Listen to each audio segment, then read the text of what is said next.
you don't want, things being brought up during the investment committee meetings of these funds and saying, oh, well, they didn't have this or this happened or they have this random person from 3 years ago making a claim that they own the IP.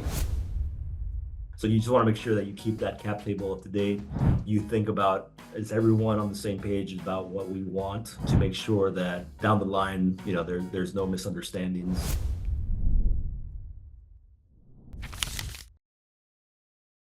Hi, everyone, and welcome back to Fundraising School. I'm Andres Bilbao, and in this episode, we'll be diving into the critical foundations of legal strategy for startups with Enrique Conde, who is a partner at Holland & Knight and co-head of their emerging companies and venture capital practice in South Florida. In today's episode, we'll cover essential topics for startup founders, from structuring cap tables and creating investor-ready agreements to navigating due diligence and protecting intellectual property. Enrique will share his insights on building strong legal frameworks that attract investors and ensure your venture's stability. Get ready to strengthen your startup foundation with expert advice from Enrique. We have with us Enrique Conde, and we're making a big shift in terms of topics. So now we're going to talk about the strong legal foundations in a startup.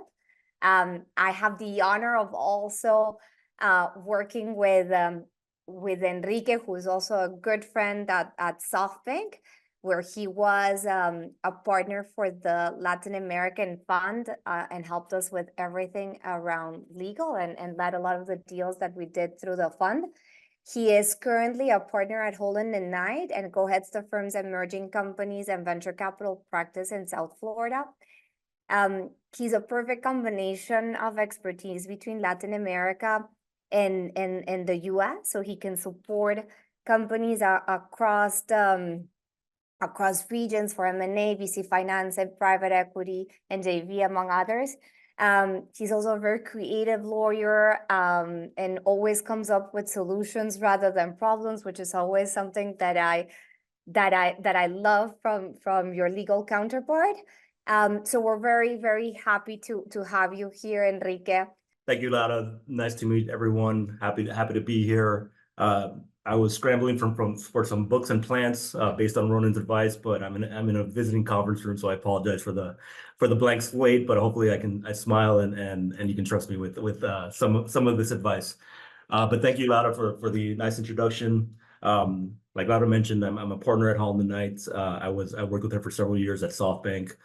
Prior to SoftBank, I was at a different firm, and my practice has generally been cross-border M&A, private equity, and venture capital. So, from the venture capital side, on the entrepreneurial side, I'm the head of the ECVC, Emerging Company Venture Capital Practice Group in South Florida. And as part of that, we represent both the investor side and the emerging company. So I thought I would put together some slides today to talk about an overview of legal considerations for early stage companies as you're starting to get yourself organized and thinking about raising capital and getting investors in Series Seed and considerations that you should have in place in order to have a strong foundation as investors start coming in to look into your company. So the topics I'm talking about today are just formation consideration, cap tables, seed round considerations, an overview of the term sheet and documentation that most investors are familiar with. That would be the standard for emerging companies and for entrepreneurs to have an understanding of as they're looking to raise capital. As you bring in board directors and outside board members, what would be important for them to take into consideration, and also as the founders may be stepping onto the board of their own companies, it's just things that you should have in consideration, and as well as preparing yourself for due diligence for what an investor would look into. So the first type of thing that you should be thinking about, especially as you have your idea, you're excited, you may have a co-founder and partners, and you're creating this product or this technology, is you want to make sure that you have the relationship in order. I know it's very fluid at the beginning, but at some point, I think it's important to have that conversation of, okay, what is this going to look like? What roles do we each of us have? Where do we want to go in the future? And, who's going to be the president? Who's going to be the technology officer? Who's going to be doing what? Who's going to be front facing versus in the back room working on the products? And so when you're doing that, you want to start thinking about the type of entity that you want to do. Most investors are comfortable with Delaware Corps. That comes at a stage when you're starting to look toward the future and you want to have that protection of limited.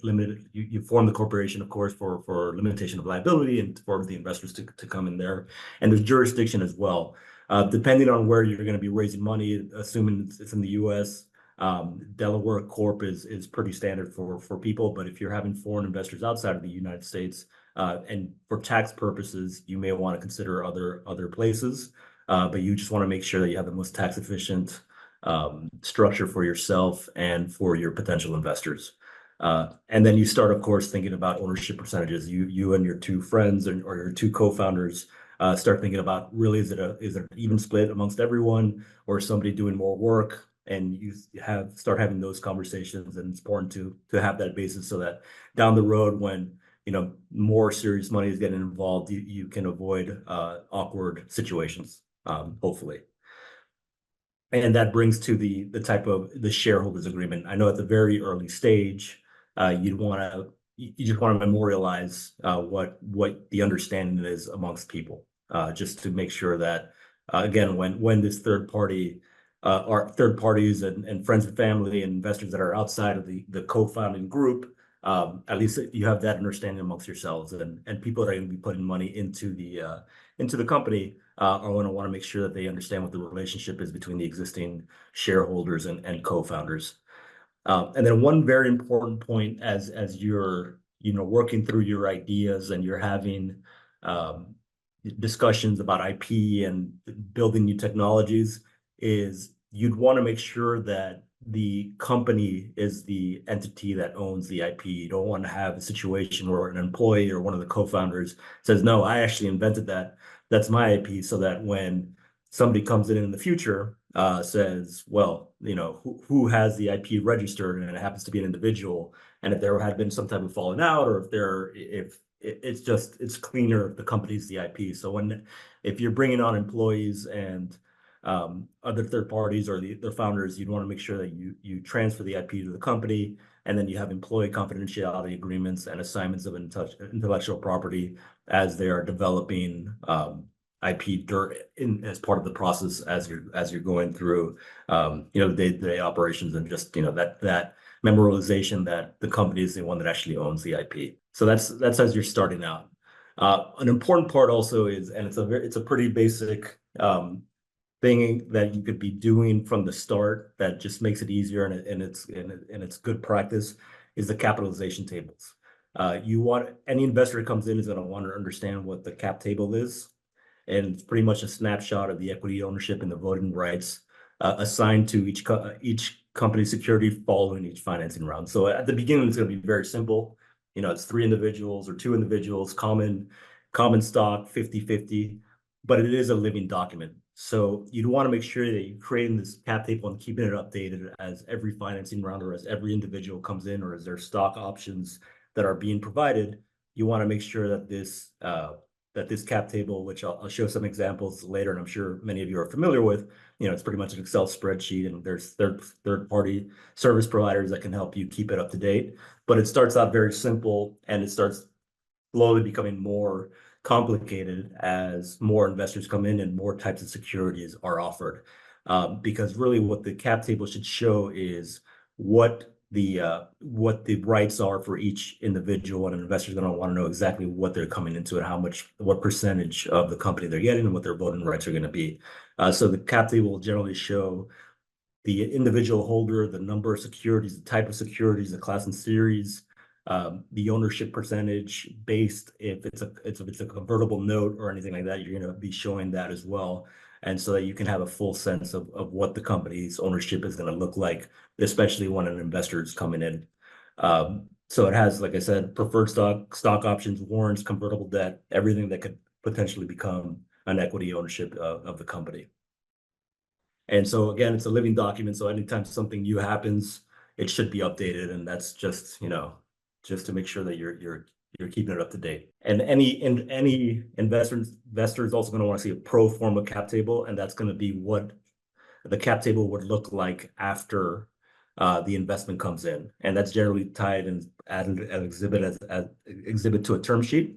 So again, it's you have the pre-money valuation amount, which is the valuation placed on the company prior to the investment, and the post-money valuation, and which is the value of the company after the investment's made, and to determine the price per share on a fully diluted basis. And that would be the fully diluted basis, meaning the amount of shares that everyone would have, assuming that all the conversion happens, and so you have a full understanding of what the company would look like eventually, with respect to all the conversion rights. So here you have a form of cap table where you start seeing different types of common stock and preferred stock and stock options. So you have the percentage outstanding versus the fully diluted remaining, meaning that with respect to the percentage outstanding, the remaining option pool that you see there at the bottom hasn't been issued. So that's not counted on the outstanding part of it. But if assuming that it'd be fully diluted, that's your full ownership percentage. It gets a little bit more complicated when you start having stock options. You'd want to make sure that you are able to include all the information that would be necessary for somebody to be able to calculate, how many shares are actually outstanding or would be convertible. So you'd start putting some more information on it. So it can start getting a little bit more complicated. And these are just examples of different types that I thought I'd share, just to make sure that you understand what we're looking at and how complicated it could be. And this is an example of a pro forma cap table, where you have the pre-money valuation, you have the price per share, the investment that's coming in, and the post money. So the pre-money plus the investment is going to equal the post money. And then you have the existing amount between A, B, C, and D, and then the post financing pro forma amount, where you get here LOE's fund coming in, E fund, and these are the amounts that they would own after the investment comes in. So that's just a better understanding of where that is. So that's just a brief overview of cap tables, and of course, you can dig much deeper into them, but I think it's an important part to be able to make sure that you're keeping up to date, especially as you're starting out. And of course, I forgot to mention at the beginning, this is, please don't consider this legal advice. This is the type of thing that's if you have any questions, consult your local lawyer. But I thought it'd be helpful. So now going into seed round considerations. As you're starting to raise money from friends and family and angel investors, this is where it goes from common to include preferred stock, and a preferred stock is a separate class of stock that sets forth different economic and voting and governance rights. That's included in the incorporation documents. So you'd make sure that once the preferred stock is issued, that certain corporate bylaws and others articles of incorporation would need to be updated, and the convertible preferred stock will generally be able to be converted into common stock. And the most industry standard documents now for a Series Seed round are either a convertible promissory note or a SAFE agreement, a simple agreement for future equity. And these were created, pretty much by the market, just to make the process more simple, instead of trying to create these long documents to get investments of, subscription agreement and a shareholders agreement, as the company's trying to be, is in growth mode and they're trying to raise money as quickly as possible. These two documents have become the standard for simplifying the process. Everyone's familiar with them generally in the industry. All the investors are, all the VCs. And the difference between one of them, the convertible promissory note, is just is a debt-like instrument that the debt will be able to be converted into equity and at the time of a future round. And the simple agreement for future equity is very much exactly what it sounds like. It's a safe, very simple agreement to be done quickly. It's an equity-like document. There's no debt. There's no maturity date. Both of them have valuation caps and conversion discounts. So it's a way to simplify the process that you don't have to worry about figuring out your valuation of the company at this point in time, just because you're still very early on. You're not sure what the valuation would be, so it punts that process down the road, and that's why you have that valuation cap protection as well.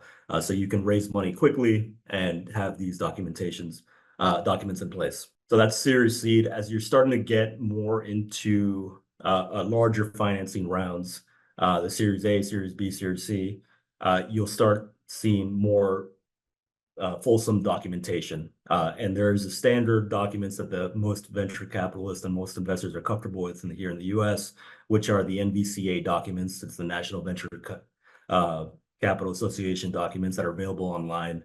They can be found there, and it's the form documents, and it's actually it's a great resource that was created mostly because again, these are emerging companies and there's investors out there, and there was at some point in the early 90s, there was all different types of law firms using all different types of forms. So it became very difficult and expensive for companies and for investors to try to negotiate agreements amongst the different forms. So there's a group of law firms and practitioners that got together several years ago and decided to create a form set of documents that everyone would be comfortable with. And I can share the website now in a second, but it's online, and it's a great resource because it gives you pretty much all the different options for, for this section. You may want to see A, B, or C. If you choose A, and they have footnotes, and it very much is a great resource, and it has simplified the process so everyone is comfortable with it and can really pretty much compare the draft of the documentation prepared versus the MVCA documents in a quick red line, and you can see what needs to be negotiated. So I'll walk through the different set of documents in a second, but mostly before you dive into the documents, generally what an investor will do will be to prepare a term sheet to set forth the important provisions of those MVCA documents and what you want to agree with respect to economics and control. So the company and the VC are going to be partners. The VC is going to want to put money into the company in exchange for, to provide some expertise, and they want to have some ownership interest. So the roadmap term sheets are important because before spending a lot of resources and time in negotiating the documents, you want to make sure that you have the deal in place. Pretty much, 90% of the deal. Of course, there's going to be some negotiation and documentation, but it's better to have, difficult conversations at the front end when the term sheet is non-binding, not a lot of resources have been spent. And the term sheet sets forth all the material terms between economics and control that an investor would like to see. And of course, it's at the end of the day, it's a risk versus reward. It's a risk allocation between the company and the investors on certain provisions.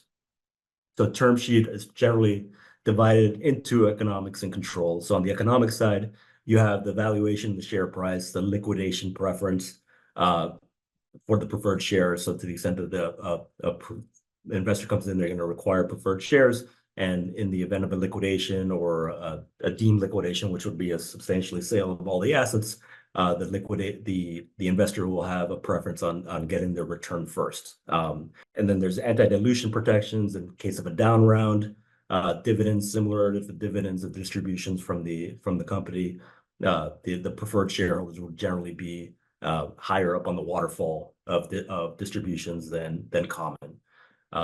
Preemptive rights allowing investors to come in and keep their percentage if a new investor is coming in at a later date. The conversion rights from preferred to common, redemption rights if to the extent that a transaction or an exit event doesn't happen within a certain amount of time, that they can be redeemed, and a pay to play in the event of a down round, that they would have to pay some additional amount to be able to participate in the subsequent round. And then that's on the economic side.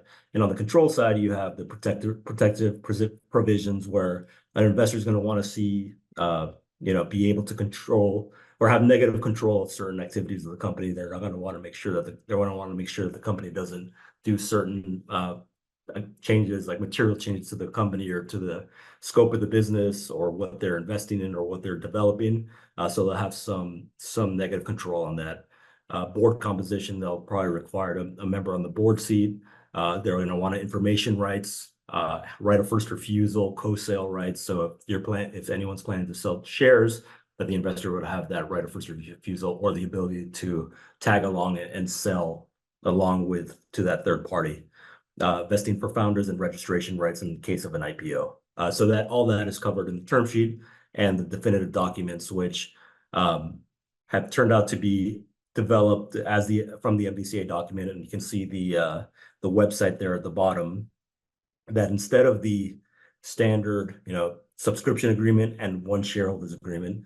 The way that it's been structured is now there's 5 separate documents. There's a stock purchase agreement that sets forth the reps and warranties and the disclosure schedules and actually what you're actually buying from the shares, and the founders and the company's going to have to make certain representations about the company and provide some type of indemnification to make sure that those are right. So from the perspective of the entrepreneur or the founders or the company, when you're preparing these reps and warranties, you want to make sure that they're true and accurate, and the disclosure schedule would be the exceptions to those reps. So the easy example is we make the representation that there's no litigation.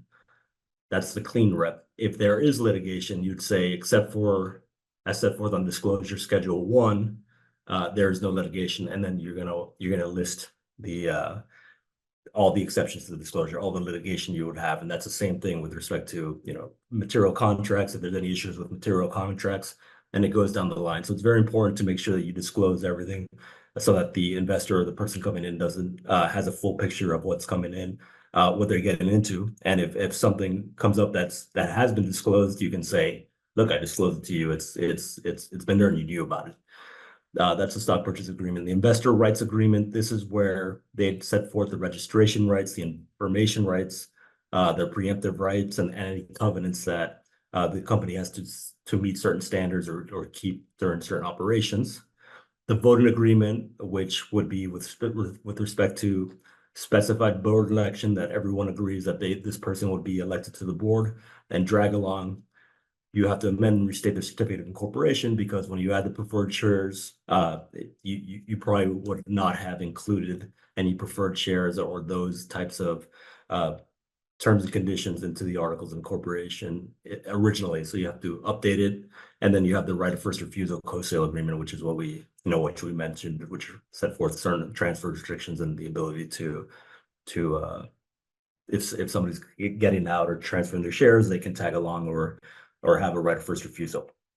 And again, these are the NVCA documents, and you can find these at the website at nvca.org. So the next point I wanted to just touch upon as well is the private company board considerations. These are as you're stepping onto the boards of your companies, or you're bringing in investors to serve on the board. It would be important to have an idea of what their duties and responsibilities are. The board members serve as fiduciaries for all shareholders and maximize shareholder value for all of them. So even though there's different types of preferred versus common, the investor may have their VC fund behind them. They're the fiduciaries to the shareholders. Their role is to provide advice, recruit and retain talent management, and help out with respect to with hiring and firing the CEO, overseeing company performance, inquiring into performance deficiencies, seek continuity and strength of the board, and approve equity incentives with respect to the way the company is operating. They're mentors, they provide insight, and they oversee and promote fiscal, legal, and ethical government standards. The legal duties of these board members are, 1, the duty of care, and this means that you have to actually act as an ordinary prudent person in a similar situation. So you have to obtain information that you think is reasonably necessary. You have to ask questions and then make informed decisions in good faith. So you have to actually do your homework, and you can't come into a board meeting and say, well, I'm going to vote this, but without having done any of the analysis or asking any questions.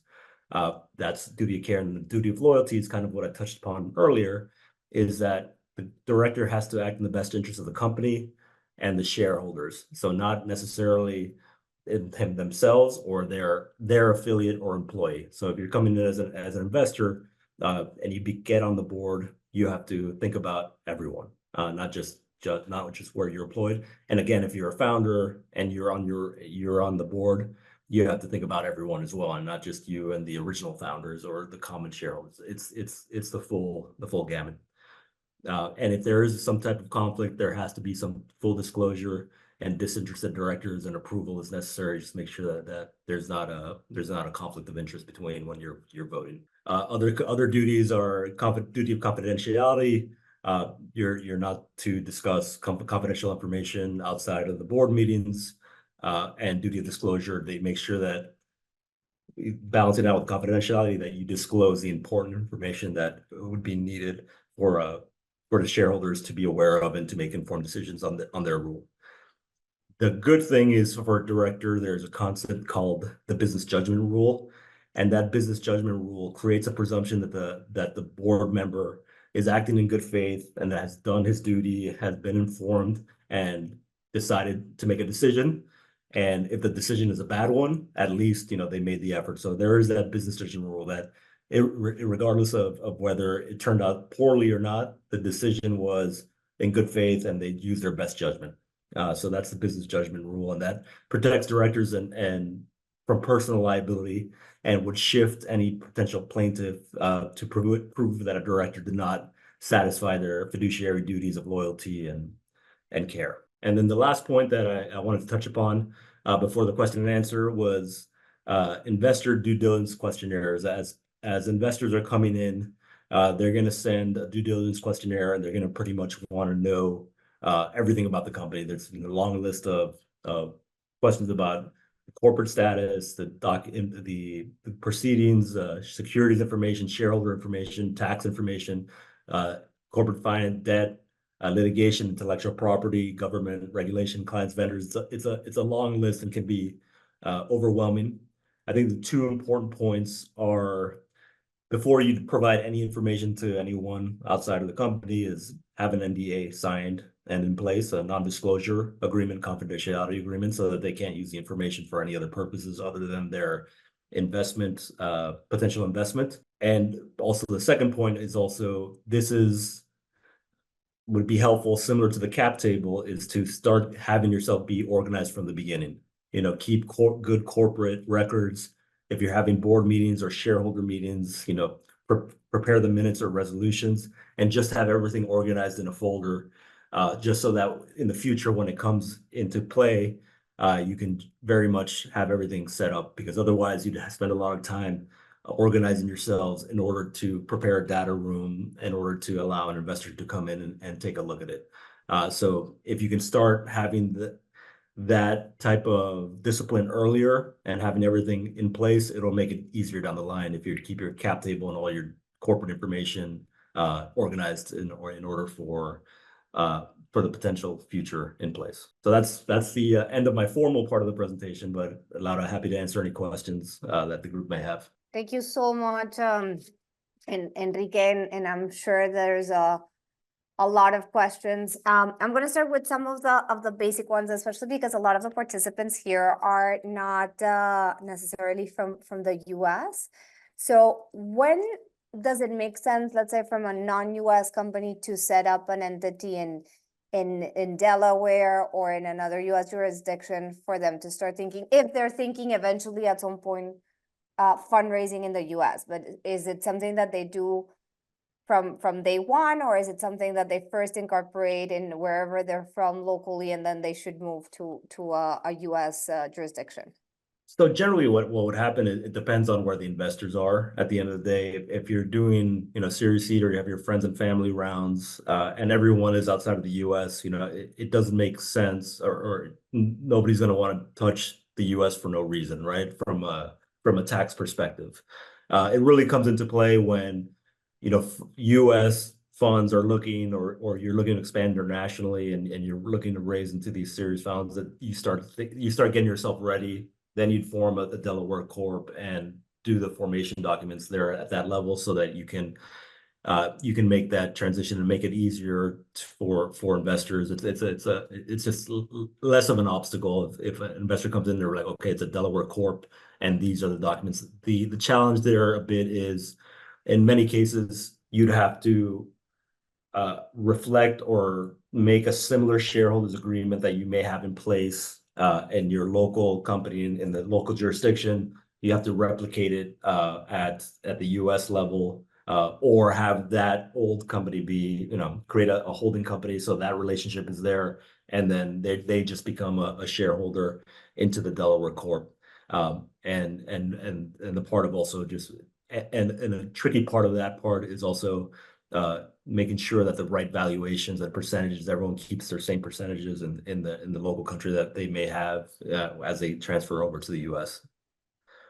But if eventually they're looking at accepting investors that are from the US, then would it save a lot of time and headaches if they start with a US entity?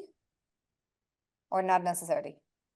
That really depends on the tax part of it as well. Because if you're having operations outside of the US and you're outside of the US, then you worry about the distributions into the US and then back out, type of thing. So that's a tax structuring question that you just have to make sure that you have everything in line.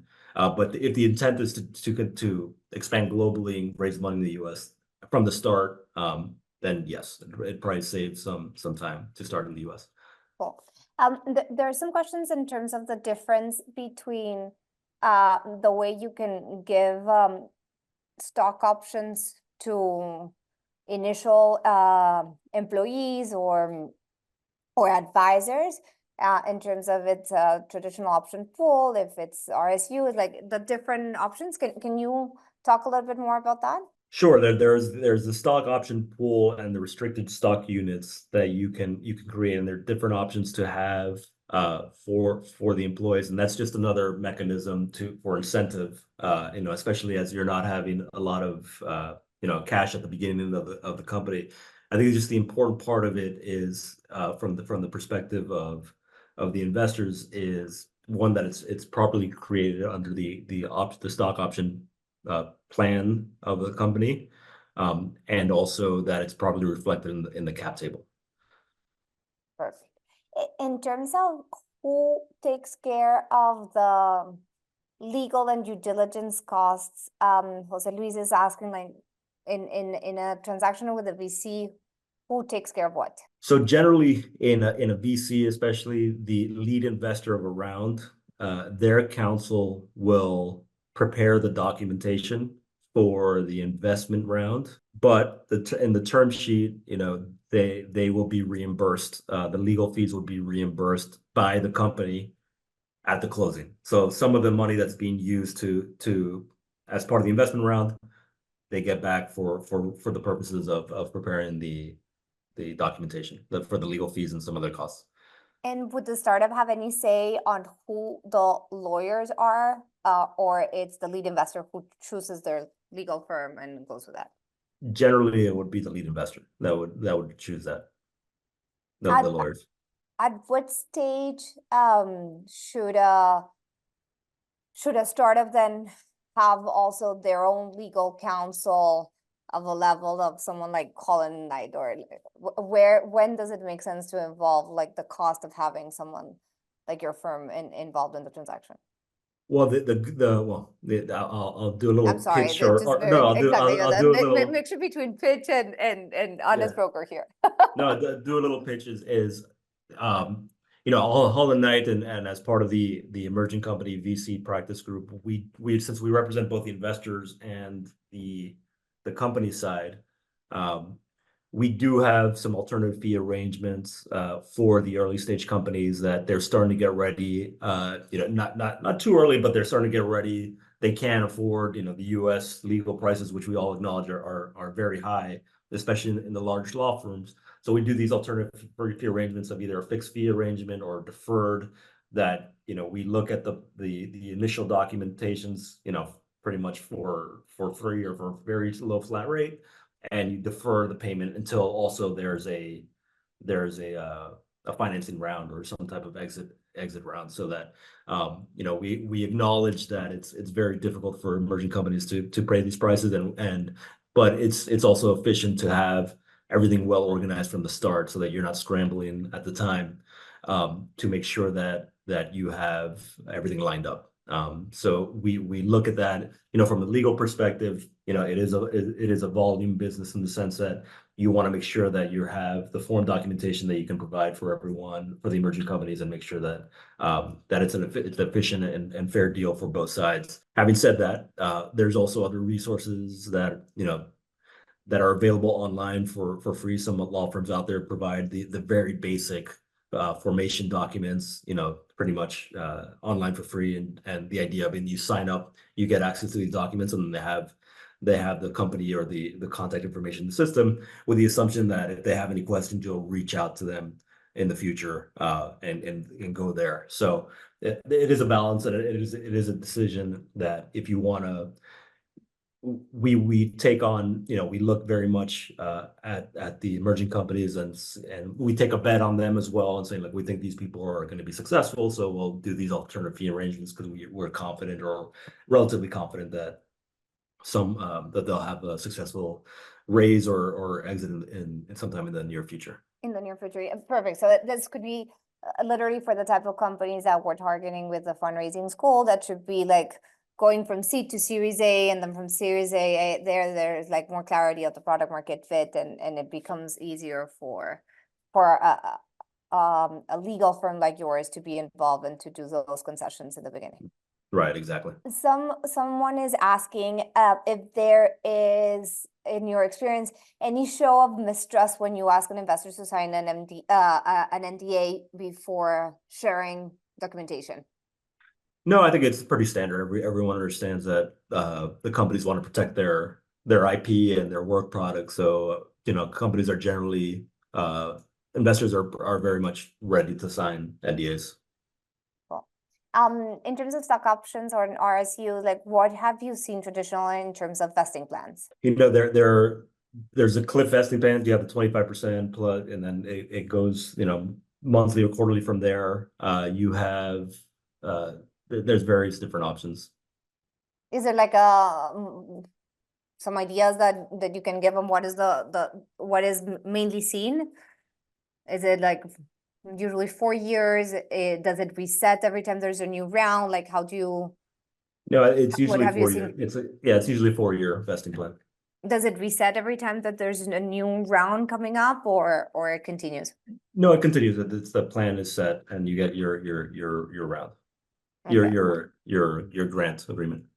Perfect. From Gabriel Flores, how, if any way, does a Cayman sandwich, Cayman Holdco plus Delaware LLC, differ from a Delaware Holdco in the terms you presented in the future Series H? Should we keep an eye on anything special? So Cayman sandwich from the perspective for tax efficiency reasons. I imagine. That's pretty much why that would exist. And so you can replicate it, and the structure exists, especially for the investors coming in. Generally, if it's going to be a Cayman council, would have to be, if it's a Cayman entity, the Cayman council would have to be involved. But generally, we would try to replicate it as much as possible from the perspective of the U.S. Or if the investors have to use the Cayman company, they it's above our documentation type of thing, and so they're worried about it above. Just to close, maybe then, Enrique, like, final advice for someone that it's going into this Series A type of rounds, and they're looking at eventually in getting investment from US investors in addition to people all over the world. What could be some like final recommendations or mistakes to avoid that they should take into account in terms of setting the structure and everything that lives within your world? So I think probably the most important advice is organization and early communication with your co-founders, and people coming in early in the Series seeds, and your friends and family and angel investors, as what the plans are, exactly who owns what the roles are of everyone, because really you want to avoid having that issue going forward, and maybe an awkward conversation today, but you want to think about everyone's fully involved right now, 100% working hard. But if one of the co-founders, decides, hey, you know what, I got another job, or I'm moving, what does that look like? Do you have the right to claw back some of their shares? Do they go back from being, 50-50 or 33 partners to a lower amount? Because you want to avoid a situation where you granted these rights to somebody that disappeared, a year or 2 years in, you kind of forgot about it, And then, 3 years down the line, you're growing gangbusters and you realize, oh my gosh, somebody owns 20% of this company that hasn't really been involved for the last 2 or 3 years, and they're going to make a mint, based on our hard work, if this keeps on going forward. So you just want to make sure that you keep that cap table up to date. You think about, is everyone on the same page about what we want, to make sure that down the line, there's no misunderstandings, especially as the stakes get a bit higher, from, as the company's grown, or they're, monetarily.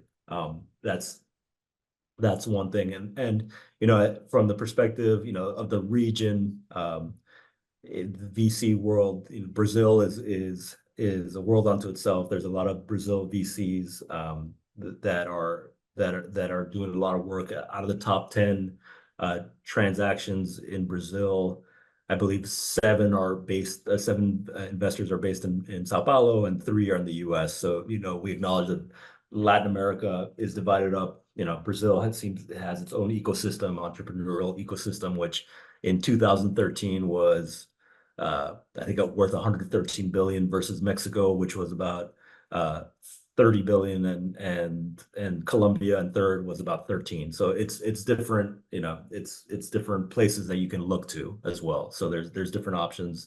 Obviously I'm biased to the US, but acknowledged as well. But I think really at the end of the day, it's organization and communication, early on and often. No, perfect. And I think sometimes founders believe that they're never going to be in a situation where being so diligent in the beginning and understanding what a potential breakup could look like is going to happen to them. And it happens more often than you think. And having that clarity and having the mechanisms in terms of your legal docs that let you manage complicated situations, which sometimes mean also like one of the founders is leaving or something along those lines. It is really important and saves a lot of headaches if it's thought through from the beginning. So I love that recommendation on Yeah, no, organization from very, very early in the company. It reminds me, it's almost like a prenuptial agreement. And in law school, when we were studying for the bar, they introduced a postnuptial agreement, which is, once you get married, you can actually enter into an agreement that's pretty much a prenuptial. And I'm like, wow, that must be very difficult to bring up and talk about. Be like, hey, this is going great, but I think we should sign this postnuptial agreement. So it's kind of in that type of situation. Like, you hope for the best, but sometimes there are business divorces, and you just want to make sure that you're prepared and have your best front facing forward to potential investors, so that when you do open the data room with all the information, everything's in place and orderly, so that that gives more comfort to the investors. And there's definitely a standard that these VCs are going to ask about and see, and to the extent that you don't want things being brought up during the investment committee meetings of these funds and saying, oh well, they didn't have this, or this happened, or they have this random person from 3 years ago that is making a claim that they own the IP. So I think the IP, making sure the IP is properly recorded, who owns it, that it's properly assigned to the company. Those types of things are just will pay dividends in the future. Yeah, no, that definitely. Enrique, thank you so much. If you're able to share, and you can send it to me later, and I will share with the group what one, of course, the slides, but two, the link with all the documents that people could take into account and use, and most importantly, your contact information. So if there's someone that is at that level where it makes sense to start talking to someone like you and getting organized for the next round in the most strategic way, and with someone who has knowledge, especially of the US and Latin America, please also let me know what I should share with the rest of the community. But this was fascinating, and thank you so much for the generosity of time and for answering a lot of these questions so candidly. Yeah, no, happy to help. And please, I'll send my contact information around and other information. But good luck with everyone, and hope everyone has a nice weekend. Gracias. All right, thank you, Lara. Ciao. Folks, quick reminder, if you're raising a Series A or expect to do so over the next few months, you need to get your financials straight. And I would strongly recommend that you hire JP Donoso the CEO and founder of Optics, to help you out in that regard. He worked at Rappi's internal team, we raised exceptional rounds with him, and he's helped dozens of world-class startups raise their rounds. So give JP a call.